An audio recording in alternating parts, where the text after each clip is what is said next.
Hello friend, સ્વાગત છે તમારા આજના નવા વિડીયોની અંદર. તો આજે આપણે વિડીયોની અંદર ગુજરાતી વ્યાકરણ એનો પાર્ટ છે 20મો એ જોશું, અને એની અંદર છે આજે સંયોજકના MCQ પ્રશ્નો જોશું, જે તમામ સ્પર્ધાત્મક પરીક્ષા માટે ખૂબ જ ઉપયોગી છે.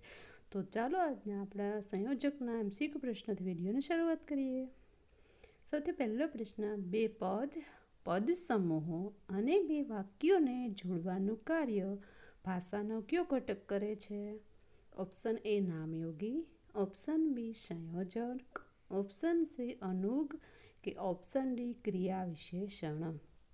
બે પદ છે, પદ સમૂહો અથવા વાક્યોને જોડવાનું કાર્ય છે, એ કયો ભાષાનો ઘટક કરે છે? તો અહીંયા આપણો આન્સર આવશે ઓપ્શન બી સંયોજક. પ્રશ્ન નંબર 2, આ લીંબુ છે કે બોર? સંયોજક શોધો. વાક્ય આપેલું છે ને, એમાંથી આપણે સંયોજક શોધવાનું છે. આ લીંબુ છે કે બોર? ઓપ્શન એ છે, ઓપ્શન બી લીંબુ, ઓપ્શન સી કે, ઓપ્શન ડી એક પણ નહીં. વાક્યમાંથી આપણે સંયોજક શોધવાનું છે, તો કયું સંયોજક આવશે? તો બીજા પ્રશ્નનો અહીંયા જવાબ આવશે સી, એમાં આવશે કે સંયોજક. પ્રશ્ન નંબર 3, સંયોજકનો પ્રકાર લખો.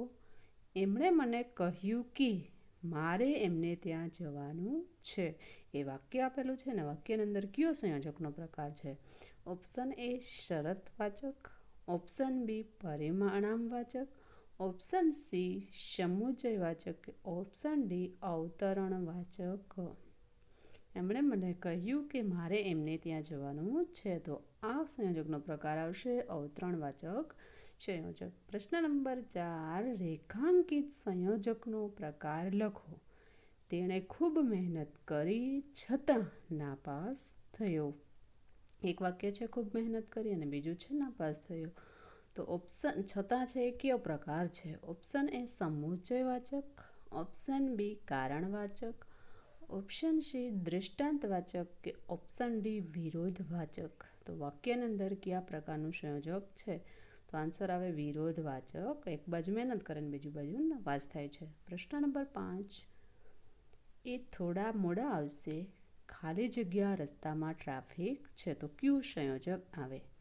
ઓપ્શન એ જ્યારે, ઓપ્શન બી કારણ કે, ઓપ્શન સી ત્યારે કે ઓપ્શન ડી તો ખાલી જગ્યામાં કયું સંયોજક છે આવે? તો આન્સર આવશે કારણ કે રસ્તામાં ટ્રાફિક છે. પ્રશ્ન નંબર 6, તને પુસ્તક ગમે છે માટે હું લાવ્યો છું. માં અધોરેખિત પદનું કાર્ય શું છે? માટે એ શું છે? ઓપ્શન એ નિપાત છે, ઓપ્શન બી અનુગ, ઓપ્શન સી સંયોજક કે ઓપ્શન ડી વિશેષણ. તને પુસ્તક ગમે છે એક વાક્ય છે, બીજું છે હું માટે લાવ્યો છું, એટલે એ સંયોજક છે. પ્રશ્ન નંબર 7, સુનિલ ભણેલો છે પણ દુનિયાદારી નથી જાણતો. એક વાક્ય સુનિલ ભણેલો છે, સામે છે કે દુનિયાદારી નથી જાણતો. તો વાક્યની અંદર કયો સંયોજકનો પ્રકાર છે? ઓપ્શન એ વિકલ્પવાચક, ઓપ્શન બી અનુમાનવાચક, ઓપ્શન સી વિરોધવાચક કે ઓપ્શન ડી પર્યાયવાચક. તો અહીંયા આન્સર આવશે ઓપ્શન સી વિરોધવાચક સંયોજક. પ્રશ્ન નંબર 8, સંયોજકનો પ્રકાર લખો. વર્ગમાંથી એક શિક્ષક ગયા અને બીજા આવ્યા. એક ગયા અને બીજા આવ્યા. ઓપ્શન એ અવતરણવાચક, ઓપ્શન બી વિકલ્પવાચક, ઓપ્શન સી સમુચયવાચક કે ઓપ્શન ડી શરતવાચક. તો અહીંયા આન્સર આવશે ઓપ્શન સી સમુચયવાચક સંયોજક. પ્રશ્ન નંબર 9, વાંચશો તો પાસ થશો. વાક્યમાં તો શું છે? ઓપ્શન એ વિશેષણ, ઓપ્શન બી નિપાત, ઓપ્શન સી ક્રિયા વિશેષણ કે ઓપ્શન ડી સંયોજક. એક વાંચશો એક વાક્ય થયું, બીજું છે પાસ થશો, તો બે વાક્યને જોડે તો છે એનાથી બે વાક્ય જોડાય છે, તો અહીંયા આવે સંયોજક. પ્રશ્ન નંબર 10, ધ્યાનથી ભણો અથવા ભણવાનું છોડી દો. વાક્યમાં સંયોજક દર્શાવતું પદ કયું છે? ઓપ્શન એ ભણવાનું, ઓપ્શન બી છોડી દો, ઓપ્શન સી ધ્યાનથી કે ઓપ્શન ડી અથવા. આપણે સંયોજક દર્શાવતું પદ શોધવાનું છે. તો અહીંયા આન્સર આવશે અથવા છે, એનાથી બે વાક્ય જોડેલા છે. પ્રશ્ન નંબર 11, તે ખુશ થયો અને ગીત ગાવા લાગ્યો. સંયોજકનો પ્રકાર લખો. ઓપ્શન એ વિરોધવાચક, ઓપ્શન બી પરિમાણવાચક, ઓપ્શન સી સમુચ્ચયવાચક અને ઓપ્શન ડી શરતવાચક. વિરોધવાચક તો નથી, કેમ કે વિરોધ નથી, પરિમાણવાચક પણ નથી અને શરત પણ નથી દર્શાવતું. તો આપણા આન્સર આવે અહીંયા ઓપ્શન સી સમુચ્ચયવાચક સંયોજક. પ્રશ્ન નંબર 12, સંયોજકનો પ્રકાર લખો. સહુ બજાર તરફ જતા હતા પણ એ ઘર તરફ ચાલ્યો. ઓપ્શન એ પરિણામવાચક, ઓપ્શન બી શરતવાચક, ઓપ્શન સી વિરોધવાચક અને ઓપ્શન ડી સમુચ્ચયવાચક. બજાર તરફ જાય છે ને ઘર તરફ જાય છે. તો અહીંયા આપણા સંયોજકનો પ્રકાર આવશે ઓપ્શન સી વિરોધવાચક સંયોજક. પ્રશ્ન નંબર 13, નીચે આપેલ સાદા વાક્યને જોડતા યોગ્ય સંયોજકને વિકલ્પમાંથી શોધો. લાટ હોત તો લેત, કણબી છું નહીં લઉં. તો વિકલ્પમાંથી કયા સંયોજક આવશે? ઓપ્શન એ પણ અને એટલે, ઓપ્શન બી તો અને પણ, ઓપ્શન સી જ્યાં ત્યાં અને ઓપ્શન ડી અથવા ને માટે. તો લાટ હોત તો લેત પણ કણબી છું એટલે નહીં લઉં. તો આન્સર આવે એ. પ્રશ્ન નંબર 14, ડૉક્ટરને કંઈ જ ન સમજાય. આ બે શબ્દો એની મદદે આવે છે. સંયોજકને વિકલ્પમાંથી શોધો. તો વાક્યની અંદર કયું સંયોજક આવશે? ઓપ્શન એ ત્યારે, ઓપ્શન બી કેમ કે, ઓપ્શન સી તેમ છતાં અને ઓપ્શન ડી પછી. તો ડૉક્ટરને કંઈ જ ન સમજાય ત્યારે આ બે શબ્દો એની મદદે આવે. પ્રશ્ન નંબર 15, જો બહુ ખાશો તો માંદા પડશો. સંયોજકનો પ્રકાર શોધો.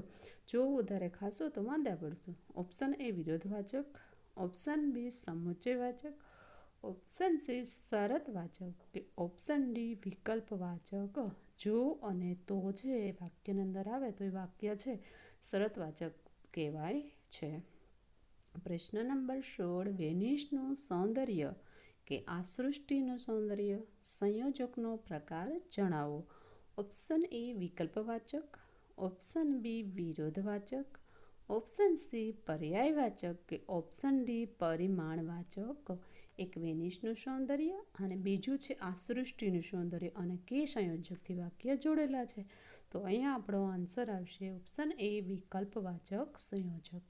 પ્રશ્ન નંબર 17, પરણવું એટલે પ્રભુતામાં પગલાં માંડવા. સંયોજકનો પ્રકાર ઓળખાવો.